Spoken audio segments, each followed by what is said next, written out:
नमस्कार साथियों, मैं उमेश कुमार आप सभी का हमारे इस द्रोणा पीसीएस के यूट्यूब प्लेटफॉर्म पर स्वागत करता हूं। मैं आशा करता हूं आप सब ठीक होंगे, अच्छी तरह से तैयारी कर रहे होंगे। हम बात कर रहे थे राजस्थान के भूगोल के बारे में, और राजस्थान के भूगोल में अब तक हमने देखा राजस्थान का अपवाह तंत्र। अपवाह तंत्र में हमने नदियों को पढ़ लिया था। अब हम आगे झीलों के बारे में देख रहे थे, जिसमें खारे पानी की झीलों के बारे में पढ़ लिया था, और मीठे पानी की झीलों में कुछ एक झीलें बाकी रह गई है, बाकी लगभग हमने पढ़ ली है। तो शुरू करते हैं आज के सेशन को मीठे पानी की झीलों के साथ। तो आप सभी मेरे साथ जुड़ जाएं। तो शुरू करते हैं आज के सेशन को मीठे पानी की झीलों के साथ। राजस्थान की एक महत्वपूर्ण झील जिसके बारे में आज चर्चा करने वाले हैं। तो शुरू करते हैं आज के सेशन को राजस्थान के अपवाह तंत्र। राजस्थान का अपवाह तंत्र, और अपवाह तंत्र में हम देख रहे थे मीठे पानी की झीलों को। मीठे पानी की झीलें, आज एक महत्वपूर्ण झील देखने वाले हैं। राजस्थान की मीठे पानी की सबसे बड़ी प्राकृतिक झील। मीठे पानी की झील देखेंगे जिसमें प्राकृतिक झील के बारे में देखने वाले हैं। तो राजस्थान की मीठे पानी की प्राकृतिक झील जो सबसे बड़ी है उसका नाम है पुष्कर झील। कौन सी झील है जी? पुष्कर झील है। तो इसी पुष्कर झील के बारे में आज हम देखने वाले हैं। आप कहोगे जी राजस्थान की मीठे पानी की सबसे बड़ी झील का नाम तो जयसमंद झील बताया था। जी हाँ, वो भी बिल्कुल सही था, लेकिन वो कृत्रिम झील है, जय सिंह के द्वारा अकाल राहत के कार्य में बनवाई गई थी। ये जो झील है प्राकृतिक झील है, ज्वालामुखी से इसका निर्माण हुआ। किससे निर्माण हुआ है? ज्वालामुखी से। तो बात करते हैं इसके लोकेशन की। तो ये कहां पर स्थित है? अजमेर जिले में स्थित है। कौन से जिले में है? अजमेर जिले में स्थित है। तो इसको एक डायग्राम के माध्यम से देखने वाले हैं, तो साथ साथ आप भी लिखते चलना, डायग्राम को साथ साथ बनाते हुए चलना। तो ये हमारी इस प्रकार से कुछ अर्धचंद्राकार झील है। कैसी झील है? तो पुष्कर झील। कौन सी झील है ये? पुष्कर झील है। बात करें लोकेशन की तो कहां पर है? अजमेर जिले में है। अजमेर जिले में है। अब इसके निर्माण को लेकर के किंवदंतियां भी है, और प्राकृतिक झील के बारे में जिसका भौगोलिक फैक्ट है वो भी हम देखने वाले हैं। तो पहले देखते हैं किंवदंती के अनुसार। किंवदंतियां किंवदंतियां ये है कि इसका जो निर्माण है, इस झील का निर्माण करवाया था पुष्करणा ब्राह्मणों ने। किन्होंने करवाया? पुष्करणा ब्राह्मणों ने। इसी कारण इस झील का नाम क्या माना जाता है? पुष्कर माना जाता है। उसके बाद और कहा जाता है कि ब्रह्मा जी के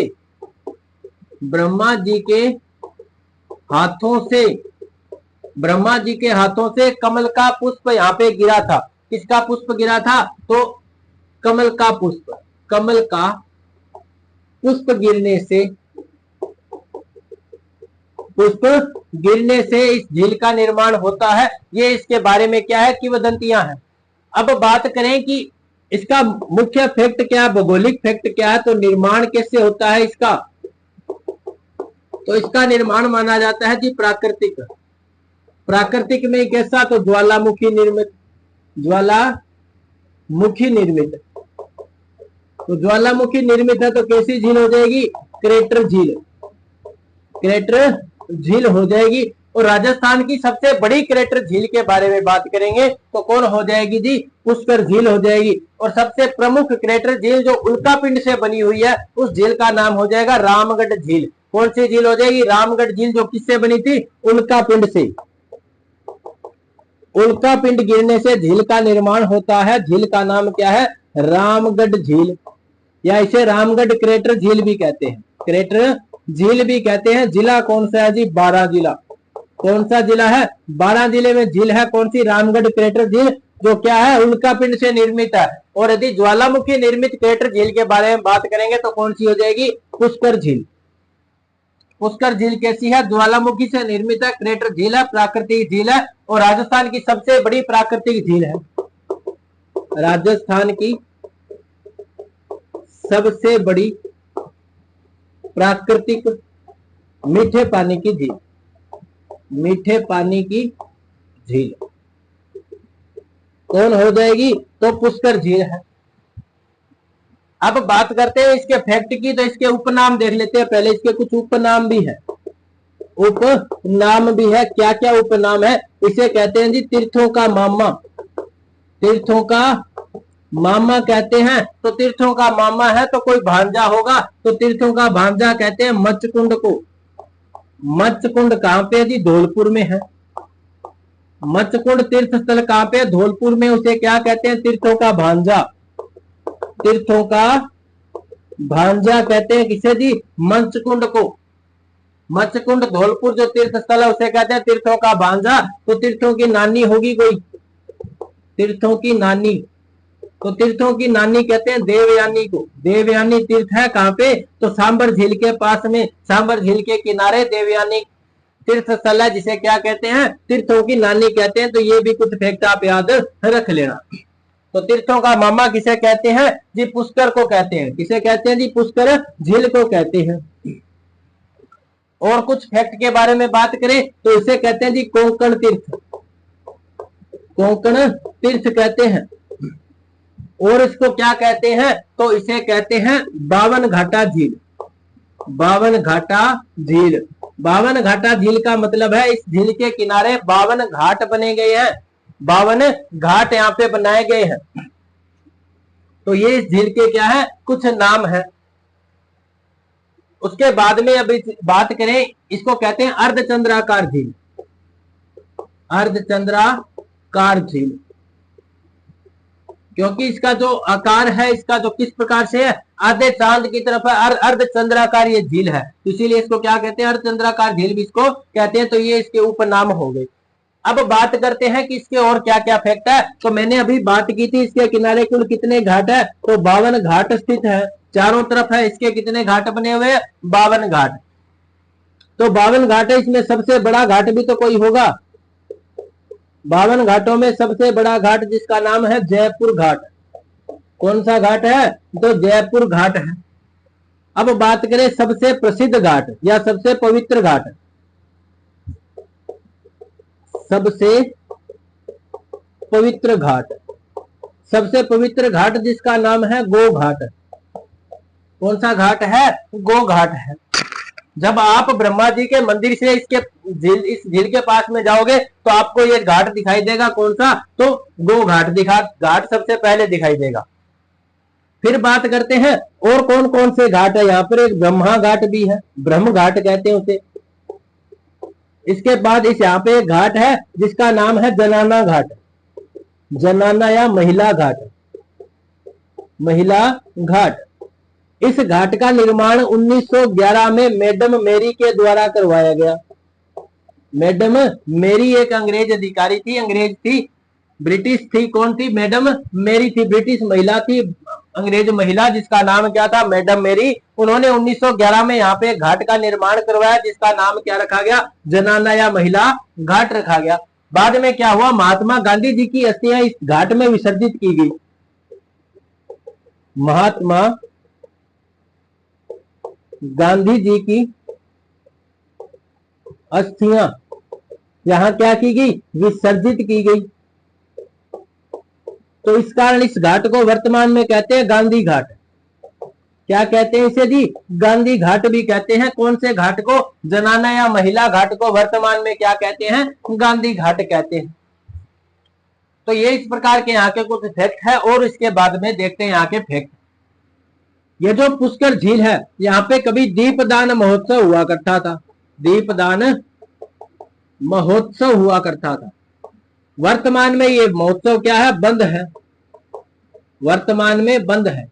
क्यों बंद है? तो यहाँ की सफाई को लेकर के, क्योंकि दीपदान से क्या यहाँ पे हर शाम हर रोज यहाँ पे क्या होता था? दीपदान होता था। तो जो दीपक थे जो जलते हुए कभी तो बुझते हैं, तो जैसे दीपक बुझ जाते वो इसके अंदर ही रह जाते। तो इस प्रकार से इसके अंदर क्या हो गया? कचरा फैल गया इस झील में, या प्रदूषित हो गई। तो इस कारण इसके सफाई की गई। सफाई किसके सहयोग से की गई? तो कनाडा के सहयोग से, कनाडा के सहयोग से सफाई कार्य करवाया गया।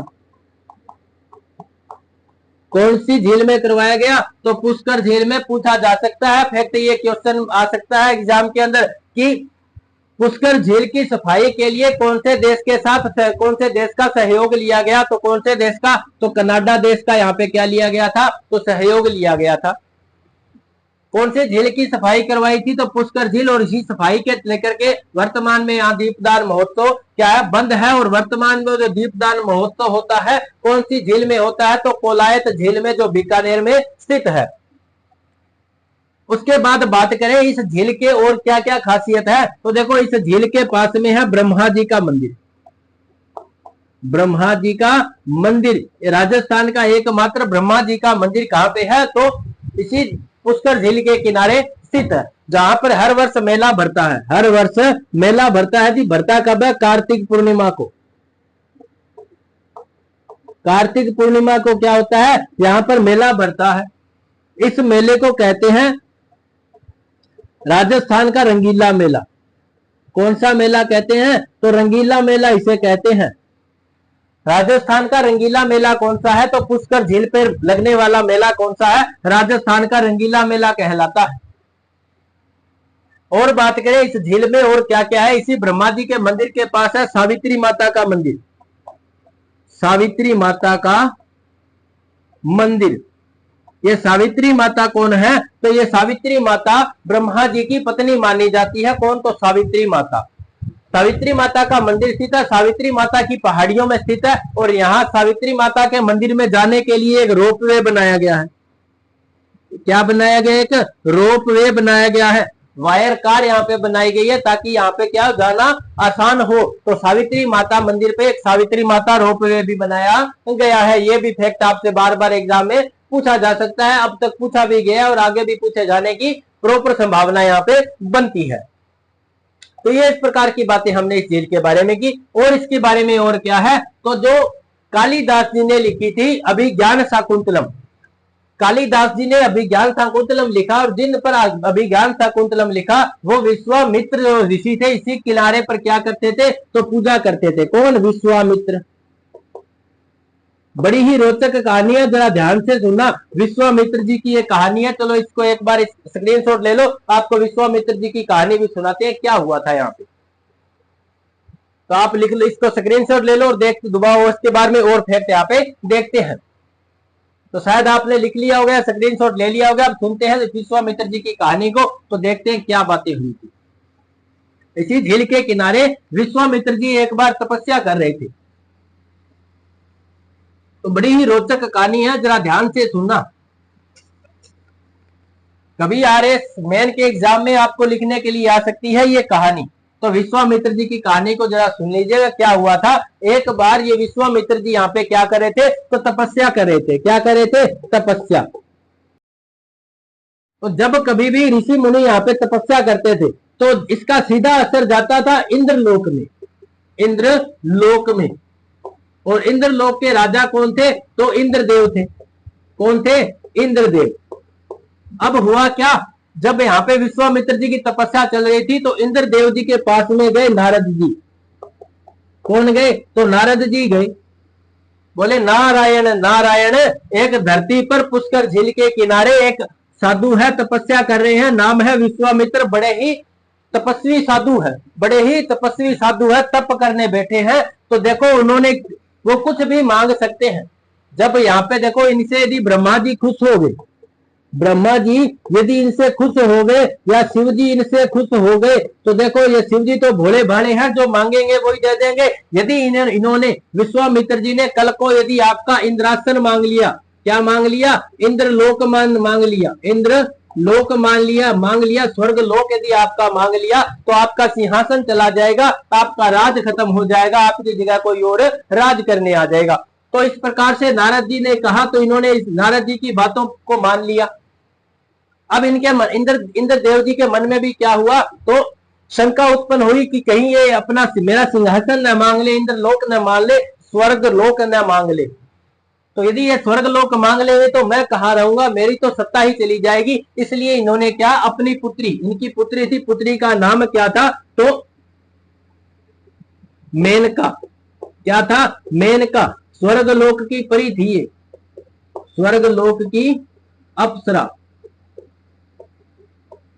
और इंद्रदेव की क्या थी? पुत्री थी। इंद्रदेव की क्या थी? पुत्री। कौन थी? मेनका। अब इस मेनका को इन्होंने कहा कि आप जाओ विश्वामित्र जी के पास और इनकी तपस्या को भंग कर दो, ताकि इनसे ना तो ब्रह्मा जी खुश हो पाए और ना ही शिव जी खुश हो पाए। जो इनकी तपस्या का क्या हो, बीच में ही भंग हो जाए, ताकि ये मेरा सिंहासन न मांग पाए, मेरा सिंहासन बच जाए, मेरी सत्ता बच जाए। तो अपनी सत्ता को बचाने के लिए इन्होंने मेनका को भेजा इधर। अब मेनका के मन में शंका हुई कि मेरे तो पिता ही मेरी मृत्यु का कारण बन रहे हैं, मेरे पिता ही मेरी मृत्यु का कारण बन रहे हैं।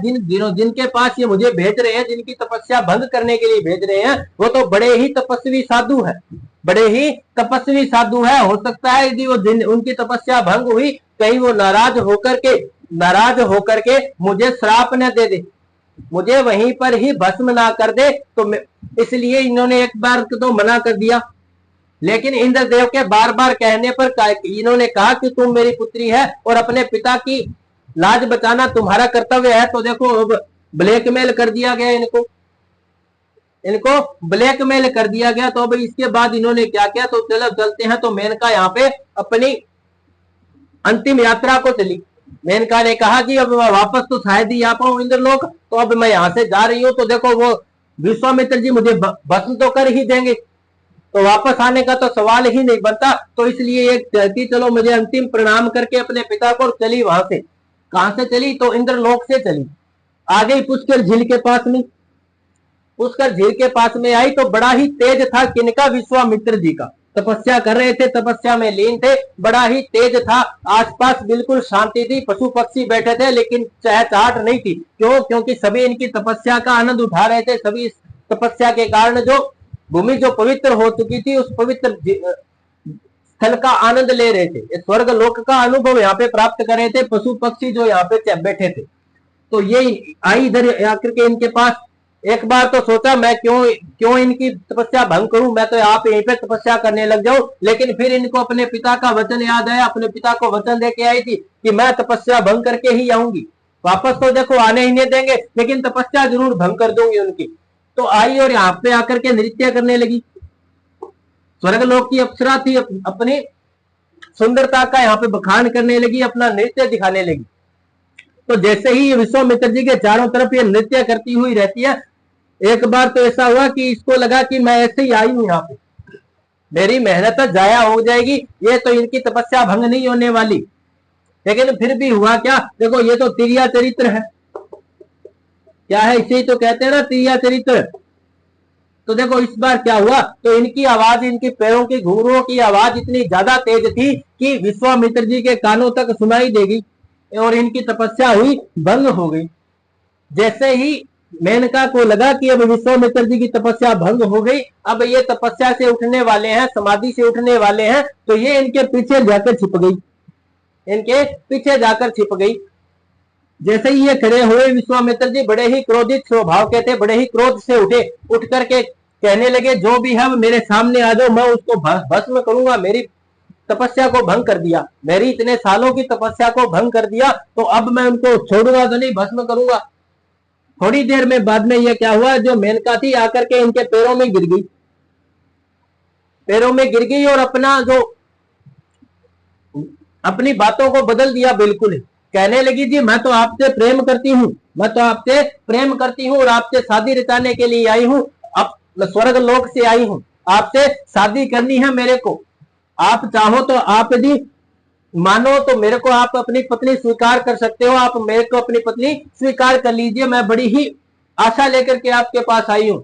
तो देखो यहाँ पे जाकर के फिर विश्वामित्र जी तो एक ठहरे एक पुरुष, तो पुरुष थे और औरत की बात में आ गए और इन्होंने क्या किया? इनको कहा चलो ठीक है, जैसी आपकी इच्छा, मैं आपके साथ शादी रचा लूंगा। तो ये मेनका को बड़ा ही अचंभा हुआ कि देखो हो क्या गया, करने तो आई थी मैं इनको, इनकी तपस्या भंग करने आई थी, तपस्वी थे, तपस्या भंग करने आई थी और अंतिम यात्रा पे आई थी। मेरे को तो लगा कि अब वापस जीवित वापस नहीं जा पाऊंगी। तो अब इसने भी सोच लिया अब देखो वापस तो जाना ही नहीं है, पिता को कह के आई हूँ, वापस तो जाऊंगी नहीं, चलो इनके साथ शादी रचा ली। तो इनके साथ इन्होंने क्या कर ली? तो शादी रचा ली। तो विश्वामित्र जी और मेनका की यहाँ पे क्या हो जाती है? शादी हो जाती है। उनके बाद इनकी जो पुत्री थी, विश्वामित्र और मेनका की पुत्री जिसका नाम था शकुंतला। क्या नाम था? शकुंतला।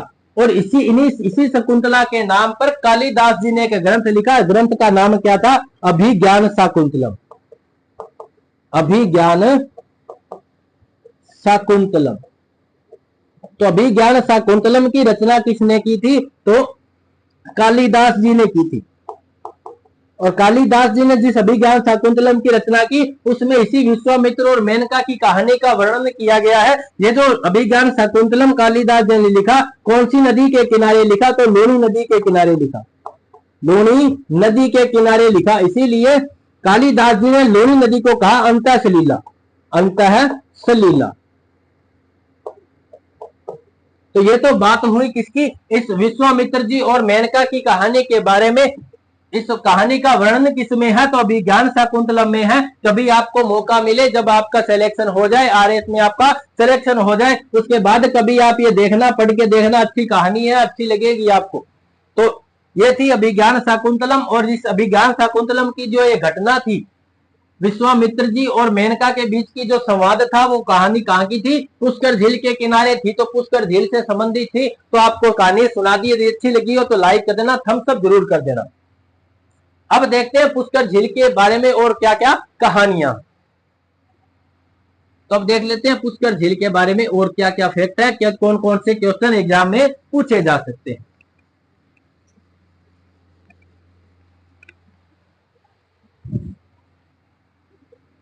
तो ये हमारी पुष्कर झील है।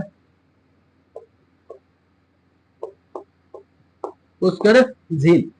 पुष्कर झील के अंदर लाल अटल बिहारी वाजपेयी, अटल बिहारी वाजपेयी एवं नाना साहेब ठाकरे, इन दोनों की अस्थियों का विसर्जन किया गया है। अस्थियों का विसर्जन कौन सी झील में किया गया है? तो पुष्कर झील में। इसीलिए मराठाओं की सबसे पवित्र झील, मराठाओं की सबसे पवित्र झील कहते हैं कौन सी झील को? तो पुष्कर झील को। पुष्कर झील को मराठाओं की सबसे पवित्र झील कहते हैं। उसके बाद आपने महाभारत पढ़ी होगी, महाभारत देखी होगी आपने। रामानंद सागर द्वारा रचित एक महाभारत, आपने जिसको लाइव शो देखा होगा, टीवी पे शो देखा होगा, लाइव नहीं तो बाद में आपने इसका देखा होगा, इसके एपिसोड आपने देखे होंगे। ये जो महाभारत है जिसकी रचना की थी वेद व्यास जी ने, वेद व्यास जी ने। और वेद व्यास जी ने जिस महाभारत की रचना की, उस महाभारत की रचना भी कौन सी झील के किनारे की गई है? तो पुष्कर झील के किनारे की गई है। इसीलिए तो कहते हैं राजस्थान की सबसे पवित्र झील, राजस्थान की सबसे पवित्र झील कौन है? तो पुष्कर झील है। कार्तिक पूर्णिमा को यहाँ पे क्या भरता है? बड़ा ही धूमधाम से, बड़ा ही रंगीला मेला यहाँ पे भरता है। राजस्थान का सबसे रंगीला मेला किसे कहते हैं? तो पुष्कर झील पर भरने वाला कार्तिक पूर्णिमा का मेला। तो वेद व्यास जी ने महाभारत की रचना भी कहां पे की थी? पुष्कर झील के किनारे की थी। और देखो बात आती है कि जो इसी झील के किनारे सांख्य दर्शन के जो प्रणेता थे, कौन थे? तो कपिल मुनि जी, कपिल मुनि। तो कपिल मुनि जी की जो जन्मस्थली थी यही झील थी। कौन सी थी? तो पुष्कर झील। कपिल मुनि जी कौन थे? तो सांख्य दर्शन के प्रणेता, जिन्होंने सांख्य दर्शन दिए, वो कौन थे? कपिल मुनि जी। और कपिल मुनि जी का जन्म कहां पे होता है? पुष्कर झील पे होता है। बात यदि पूछा जाए कपिल मुनि जी की तपोभूमि कि इन्होंने अपना तप कहां पे किया, तपस्या कहां पे की? तो कोलायत झील के किनारे की, कोलायत झील के किनारे की। किन्होंने? कपिल मुनि जी ने। सांख्य दर्शन के प्रणेता कौन है? कपिल मुनि जी का जन्म कहां पे होता है? तो पुष्कर झील के किनारे इसका जन्म होता है। बात करें कि जो यहाँ पर एक मंदिर बनवाया गया है, किसका? वराह मंदिर। यहाँ पे एक वराह मंदिर भी स्थित है। उसके बाद बात करें इसी पुष्कर झील के पास में एक मंदिर है रंगनाथ जी का, रंगनाथ जी का मंदिर स्थित है। ये जो मंदिर है दक्षिण शैली में बनाया गया है, दक्षिण शैली में बनाया गया है। किस प्रकार से है? इससे बड़ी गुंबद आकार इसकी आकृति है मंदिर की।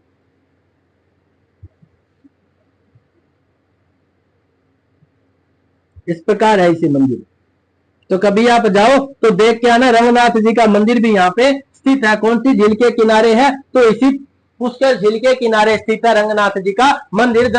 ये जो दक्षिण शैली में बना हुआ एक प्रसिद्ध मंदिर है। किसका मंदिर है? तो रंगनाथ जी का मंदिर है। कौन सी झील के किनारे है जी? पुष्कर झील के किनारे है। बात करें कि पुष्कर झील में जो सिंचाई के लिए परियोजना की तैयार की गई है, जिसका नाम है पुष्कर गैप परियोजना। पुष्कर गैप परियोजना कनाडा के सहयोग से सफाई के लिए परियोजना प्रारंभ की गई। कौन सी है? तो पुष्कर गैप परियोजना कनाडा के सहयोग से। कनाडा के सहयोग से किसके लिए? तो सफाई हेतु। किसकी सफाई हेतु है? तो पुष्कर झील की सफाई हेतु एक पुष्कर गैप परियोजना प्रारंभ की गई है। किस देश के सहयोग से? तो कनाडा देश के सहयोग से। तो इस प्रकार से हमने कौन सी झील की बात की? तो पुष्कर झील की बात की। तो ये है पुष्कर झील जिसके बारे में हमने बात की। राजस्थान की सबसे बड़ी मीठे पानी की प्राकृतिक झील है। इस झील के किनारे ब्रह्मा जी का मंदिर स्थित है। और कौन सी? और सावित्री माता जी का मंदिर है, वराह मंदिर यहाँ पे स्थित है, रंगनाथ जी का मंदिर भी यहाँ पे स्थित है। तो इस प्रकार से राजस्थान की सबसे पवित्र झील जिसके बारे में हमने बात की, कौन सी झील है? पुष्कर झील है। तो इसका भी आप स्क्रीनशॉट ले लीजिएगा और आशा करता हूँ आपको जानकारी अच्छी लगी होगी। यदि अच्छी लगी हो तो थम्स अप कर देना।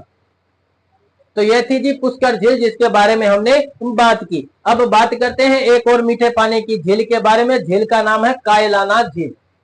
कौन सी झील है जी? कायलाना झील के बारे में बात करते हैं। तो इसका स्क्रीनशॉट आपने ले लिया होगा। अब बात करते हैं कायलाना झील के बारे में। तो एक और मीठे पानी की झील, झील का नाम है कायलाना झील।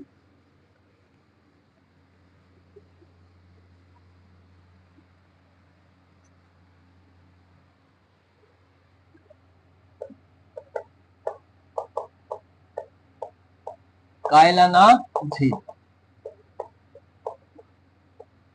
कायलाना झील कौन से जिले में स्थित है? तो जोधपुर जिले में स्थित है। कौन से जिले में है? जोधपुर जिले में स्थित झील है। झील का नाम क्या है? कायलाना झील। बात करते हैं इसका निर्माण किसने करवाया? तो सर प्रताप ने इनका निर्माण करवाया।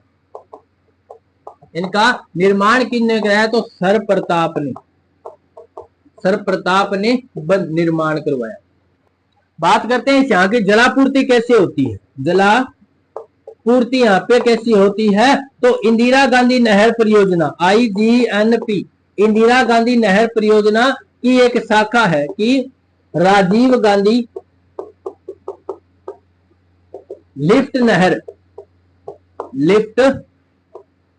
नहर से, इंदिरा गांधी नहर परियोजना IGNP की राजीव गांधी लिफ्ट नहर से इसकी क्या होती है? तो जलापूर्ति होती है। कौन सी झील की जलापूर्ति होती है? तो कायलाना झील की। जिला कौन सा है? जोधपुर जिले में स्थित है। इसके बारे में बस इतनी डिटेल है। बनवाया किसने था? तो सर प्रताप ने बनवाया था। कभी क्वेश्चन पूछा जाएगा तो 2-3 झीलों के एक साथ पूछा जाएगा। इधर झीलों के नाम दे दिए जाएंगे, इधर उनके स्थान दे दिए जाएंगे कौन से जिले में स्थित है। तो उस प्रकार से आपको मिलान करने वाले क्वेश्चन यहाँ से पूछे जाने की संभावना है इन छोटी झीलों के माध्यम से। यदि फैक्ट पूछे जाएंगे तो बड़ी झीलों से पूछे जाएंगे। सांबर से पूछे जा सकते हैं, डीडवाना से पूछे जा सकते हैं, पचपदरा झील से पूछे जा सकते हैं। उसके बाद पूछा जा सकता है जयसमंद झील से, राजसमंद झील से, पिछोला झील से भी क्वेश्चन पूछे जा सकते हैं। और पुष्कर झील से भी अच्छे क्वेश्चन पूछे जाने की संभावनाएं बनती है। तो अब देखते हैं एक और मीठे पानी की झील, राजस्थान की सबसे ऊंची झील। नाम क्या है? तो नक्की झील। शुरू करते हैं जी। नाम क्या है झील का? नक्की झील।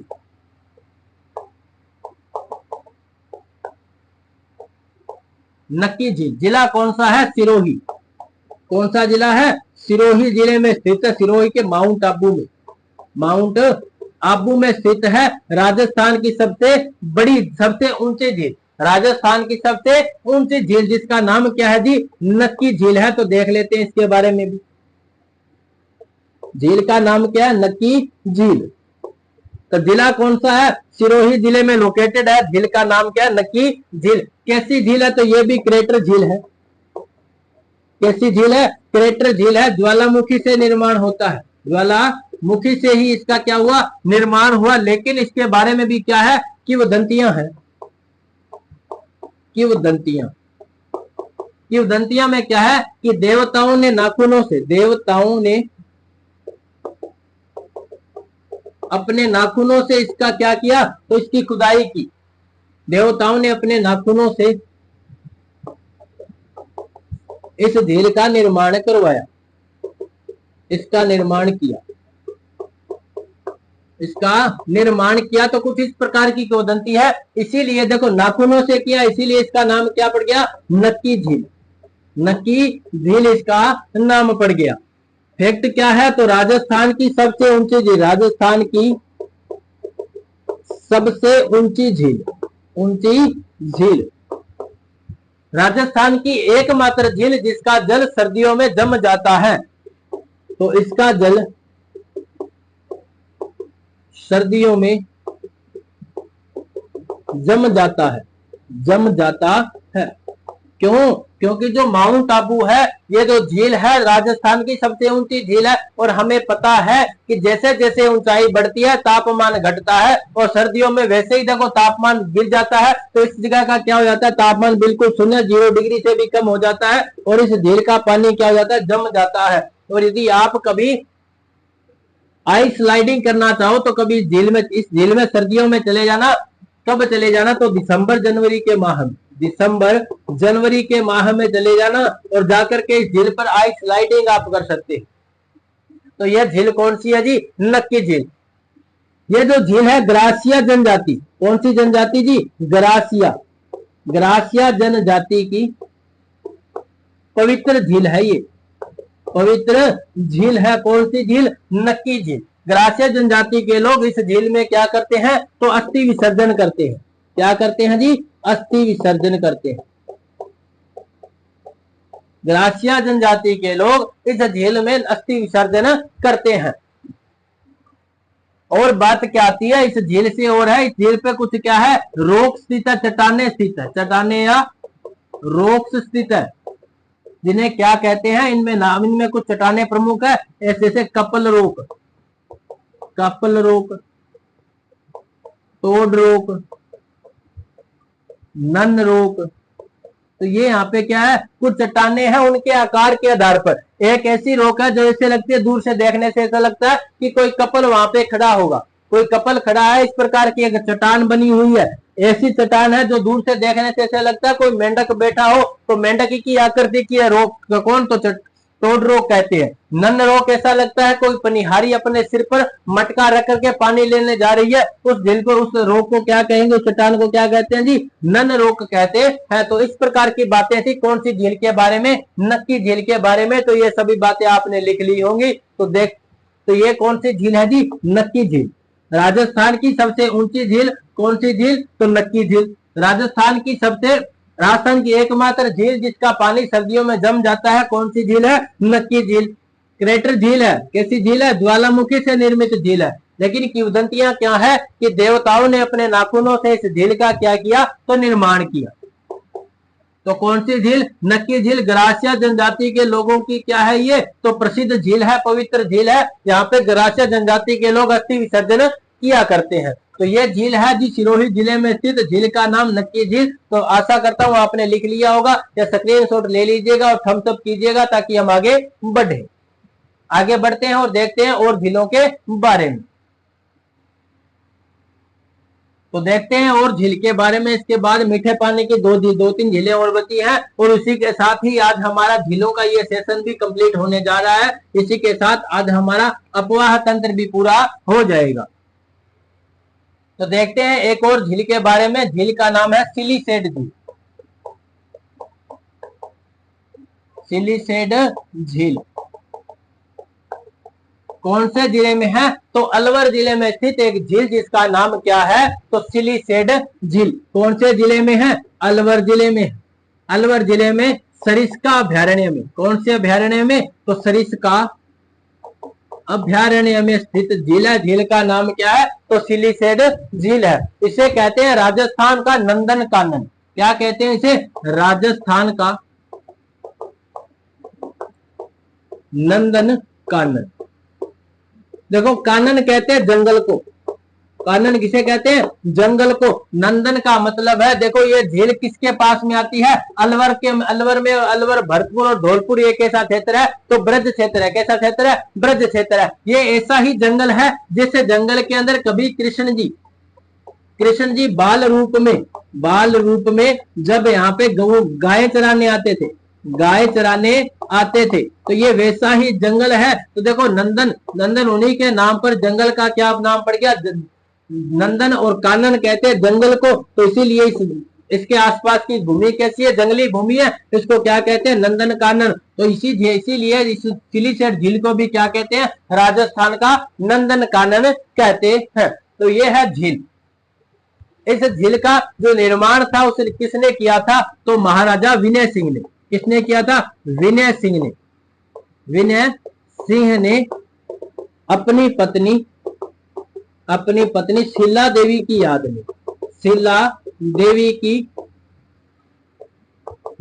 में इसका निर्माण करवाया।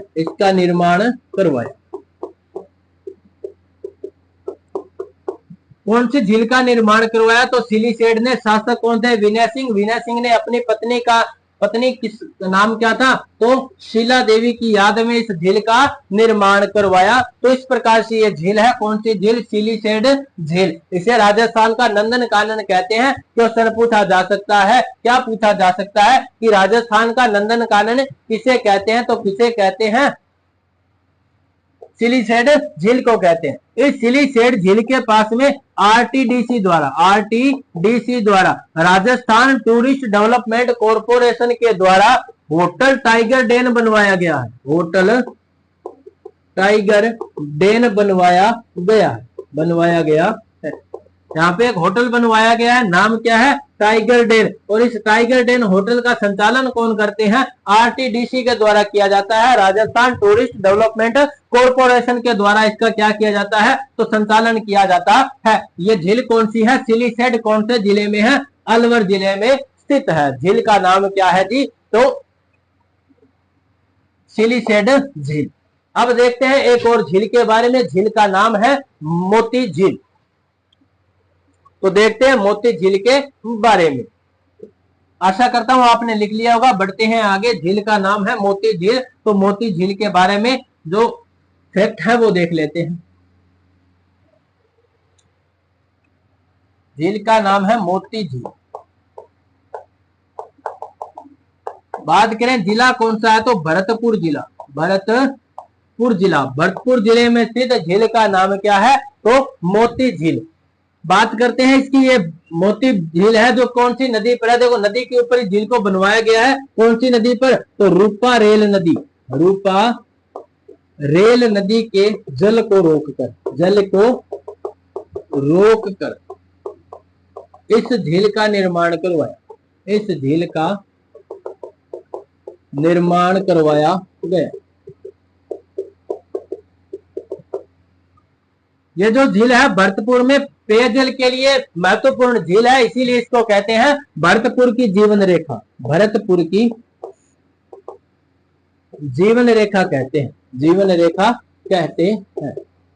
कौन सी झील को कहते हैं? तो मोती झील को भरतपुर की जीवन रेखा कहते हैं। पूछा जा सकता है कि भरतपुर की जीवन रेखा कौन है? तो कौन हो जाएगी? मोती झील हो जाएगी। इस प्रकार से हमने बात की कौन सी झील के बारे में? तो मोती झील के बारे में। और कुछ झीलों के नाम देख लेते हैं और उनके साथ में क्या देखेंगे कि वो झील कहां पर स्थित है, उनके स्थान देख लेते हैं। तो इस प्रकार से आज हमारा झीलों का सेशन भी कंप्लीट होने वाला है। तो 5-7 झीलें हैं जिनके नाम देखने और कौन से जगह पर वो लोकेटेड है वो देखना है। बस इतना ही हमें देखना है। तो महत्वपूर्ण जो झीलें थी एग्जाम के पॉइंट ऑफ व्यू से, जिनसे क्वेश्चन आने की संभावनाएं थी, हमने उनके बारे में देख लिया। अब झीलें देखनी है और उनकी लोकेशन देखनी है, कहां पर स्थित है। एक तरफ लिखेंगे झील और दूसरी तरफ लिखेंगे स्थान। कि वो कहाँ कौन से स्थान पर स्थित है। इस प्रकार से हम झीलों को देखने वाले हैं। झील का नाम है तालाब शाही झील। तालाब शाही झील। जिला कौन सा है जी? धौलपुर जिला। कौन से जिले में स्थित है? धौलपुर जिले में स्थित है। झील का नाम है पन्ना शाही का तालाब। पन्ना शाही का तालाब कौन से जिले में है? तो खेतड़ी झुंझुनू में स्थित है। खेतड़ी झुंझुनू में ये झील स्थित है। झील का नाम क्या है? तो पन्ना शाही का तालाब। उसके बाद झील का नाम आता है रामगढ़ क्रेटर झील। रामगढ़ क्रेटर झील। झील कहां पे है? तो 12 जिले में स्थित है। इसके बारे में क्या है कि ये उल्का पिंड निर्मित झील, उल्का पिंड से निर्मित झील है। उल्का पिंड से निर्मित है। कौन? तो रामगढ़ क्रेटर झील। जिला कौन सा है? 12 जिले में स्थित है। उसके बाद है एक झील, जिस झील का नाम है अमर सागर झील। अमर सागर झील। एक झील है, झील का नाम है बुद्ध झील। तो ये दोनों ही झील कहां पे है? तो जैसलमेर में स्थित है। जैसलमेर में स्थित है। एक और झील जैसलमेर में स्थित है, नाम है गड़ीसर। गड़ीसर या गढ़सीसर। गढ़सीसर झील।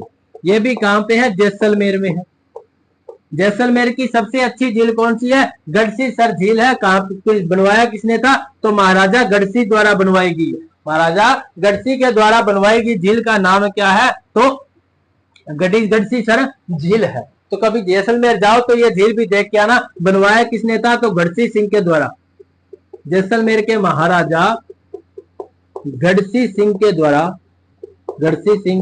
द्वारा बनवाई गई झील। झील का नाम क्या है? तो गढ़ीसर या गढ़सीसर झील है।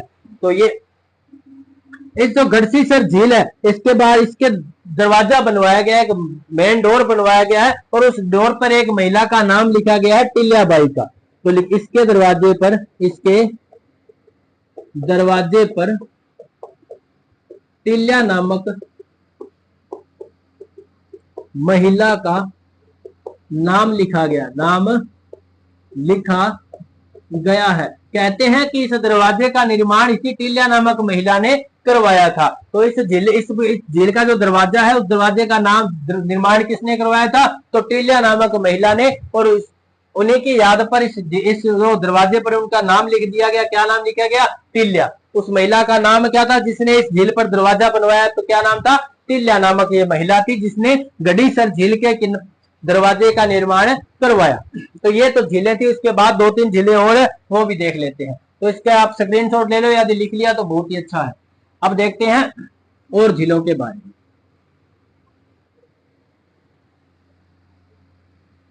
जयपुर जिले में स्थित एक और झील का नाम है मानसागर झील। मानसागर झील कौन से जिले में है? जयपुर जिले में। उसके बाद में झील है, झील का नाम है सूरसागर झील। सूरसागर झील। सूरसागर झील बीकानेर में स्थित है। बीकानेर में गढ़ बना है, दुर्ग बना है। बीकानेर का दुर्ग जूनागढ़ दुर्ग। तो जूनागढ़ दुर्ग के बिल्कुल सामने एक झील बनी है। झील का नाम क्या है? सूरसागर झील है। उसके बाद में एक झील है बुड्ढा जोहड़। ये जो बुड्ढा जोहड़ है कौन से जिले में है? तो श्री गंगानगर जिले में। श्री गंगानगर जिले में स्थित झील का नाम क्या है? बुड्ढा जोहड़। इसी बुड्ढा जोहड़ झील के किनारे एक गुरुद्वारा बना है जिसका नाम भी है बुड्ढा जोहड़ गुरुद्वारा। उसके बाद एक झील हनुमानगढ़ में बनवाई गई है, तलवाड़ा झील। कहां पे बनवाई गई है? हनुमानगढ़ में भी कहां पे? तो टिब्बी तहसील में। कौन सी तहसील में? तो टिब्बी तहसील में। यदि आपको याद हो 7-8 साल पहले हमने बात की थी कि घग्गर नदी के बारे में देखा था। उस घग्गर नदी पर एक झील बनवाएगी। कौन सी झील? तो तलवाड़ा झील। उसके बाद में एक झील है, झील का नाम नवलखा झील। नवलखा झील है बूंदी जिले में स्थित। कौन सी जिले में है जी? बूंदी जिले में स्थित झील है। एक और झील जिसका नाम जेत सागर झील। यह झील भी कहां पे है? तो बूंदी जिले में स्थित है। और इस प्रकार से हमने बातें की झीलों के बारे में। तो आज हमारा झीलों का ये सेशन कंप्लीट होता है। तो मिलते हैं अगली क्लास में एक और नए टॉपिक के साथ। तो कैसी लगी आज की क्लास हमें कमेंट में जरूर बताना। अगर अच्छी लगी हो तो लाइक कर देना, कमेंट करके हमें जरूर बताना कि आपका क्या इसमें आपकी जो सलाह है या राय है हमें कमेंट करके जरूर बताना। यदि आपने हमारे चैनल को अभी तक सब्सक्राइब नहीं किया तो हमारे YouTube प्लेटफॉर्म द्रोणा पीसीएस को सब्सक्राइब कर लीजिए और बेल आइकन को ऑन कर लीजिए ताकि आने वाली क्लासों के नोटिफिकेशन आपको मिलते रहें। धन्यवाद।